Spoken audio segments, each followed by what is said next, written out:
ہر لمحہ محبوب پریشان رہے۔ یہ تھوڑا عرصہ پہلے ڈاکٹر ہارون صاحب مسلمان ہوئے ہیں اور ابھی انہوں نے 2-3 کتابوں کا انگریزی میں ترجمہ کیا ہے اور بھی کچھ کتابوں پہ وہ کام کر رہے ہیں۔ ہالینڈ کے رہنے والے ڈاکٹر صاحب ہیں۔ توجہ ہے میری بات پر آپ عزیزوں؟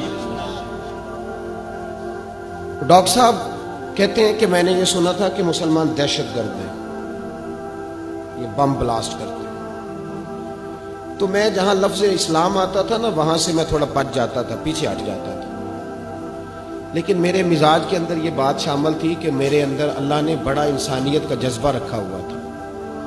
تو میں ایک تنظیم قائم کر رہا تھا، میرا خیال تھا کہ ایک ایسی جماعت بناؤں کہ جو پوری دنیا کے اندر اسلام، توجہ ہے میرے عزیزوں کی، کہتے میرا خیال تھا ایسی جماعت قائم کروں کہ جو پوری دنیا میں لوگوں کی خدمت کرے اور بغیر امتیاز کے کرے، اسلام والوں کی بھی اور غیر مسلموں کی بھی۔ لیکن مجھے بڑا دھچکا رہتا تھا کہ مسلمان سخت گیر قوم ہے۔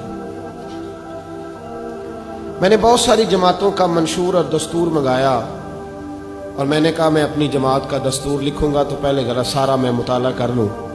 ڈاکٹروں کا ٹیبل ہوتا ہے، اس کے اوپر شیشہ لگا ہوتا ہے، نیچے وہ جو چیز ضروری ہوتی ہے وہ رکھ لیتے۔ کہتے ایک مصر کے مولانا صاحب آئے ہوئے تھے ہالینڈ کے دورے پر، اچھی انگریزی جانتے تھے تو کسی وجہ سے علیل ہو گئے۔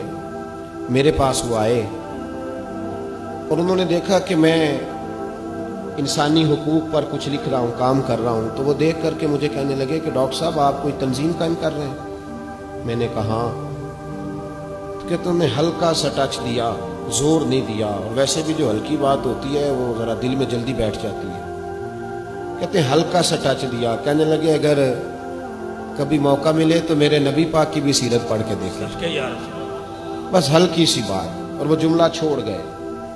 اعلیٰ حضرت فاضل بریلوی علیہ رحمہ نے لکھا ہے ضروری نہیں کہ تم جو کہہ رہے ہو وہ منوا کے اٹھو، لیکن میسج ضرور چھوڑ دیا کرو۔ جب انسان کے ذہن میں بات ہوتی ہے یہاں سٹاک ہوتا ہے جب بات کا، تو جب وہ کام کرنے لگتا ہے تو ایک دفعہ وہ بات سامنے ضرور آتی ہے۔ کہہ دیا کرو۔ انہوں نے کہہ دیا کہ ڈاکٹر صاحب ایک دفعہ حضور کی سیرت بھی پڑھ لیں۔ کہتے ہیں میرے ذہن میں بات بیٹھ گئی، مصروف آدمی تھا، زیادہ تو نہیں میں مطالعہ کر سکتا تھا، لیکن میں نے ایک دن 10 منٹ گھر میں ملے تھے تو میں کمپیوٹر پہ بیٹھا اور میں نے کہا کہ انگریزی میں جو کتابیں حضور سید عالم صلی اللہ علیہ وسلم کی سیرت کی ہیں ان کو ذرا دیکھتا ہوں۔ تو فرماتے ہیں کہ میں نے نیٹ پہ سرچ کیا، پہلی حدیث آئی اور میں کلمہ پڑھ کے مسلمان ہو گیا۔ حدیث کہاں ہے؟ سبل الہدی والرشاد میں بھی ہے، کنز العمال میں بھی ہے، مسند احمد میں بھی ہے، ابن اسحاق میں بھی ہے، ابن اشام میں بھی ہے، اور شاید سیرت کی تمام کتابوں میں آپ کو روایت مل جائے۔ نبی پاک صلی اللہ تعالی علیہ وسلم کی حدیث اور روایت کرتے ہیں حضرت سلمان فارسی رضی اللہ تعالی عنہ، اور ساتھ ہیں سیدنا بلال حبشی رضی اللہ تعالی عنہ۔ فرماتے ہیں ہم گھر سے نکلے، حضور نے فرمایا ذرا جلدی چلو ایک ضروری کام ہے۔ فرماتے ہیں بڑی تیزی کے ساتھ آج روٹین سے ہٹ کر محبوب نے تیز تیز قدم مبارک اٹھائے، تیز تیز، اور فرماتے ہیں ایک گلی ہم نے کراس کی، دوسری گلی میں جو پہنچے تو پھٹے پرانے کپڑے، سادی سی بی بی، اور حالت بتاتی تھی کہ بیچاری کسی غریب گھر کی ہے۔ وہ سڑک پہ کھڑی تھی اور رو رہی تھی۔ میرے کریم رسول نے فرمایا بلال اسے پوچھو کیا مسئلہ ہے، کیوں روتی ہے؟ تو حضرت سلمان عرض کرتے ہیں میں نے کہا حضور میں پوچھ لیتا ہوں، آپ جائیے، کام بڑا ضروری ہے جو نکلے، میں معلومات کرتا ہوں۔ تو محبوب نے فرمایا نہیں، اس کے آنسو پوچھنے سے ضروری کوئی کام بھی نہیں، پہلے اس کی داد رسی ہوگی، اسے پہلے پوچھا جائے گا۔ روتے نہیں رہتے لوگ گھروں میں، لوگ گزر نہیں جاتے چپ کر کے؟ کتنے لوگ تڑپتے، کون احساس کرتا ہے؟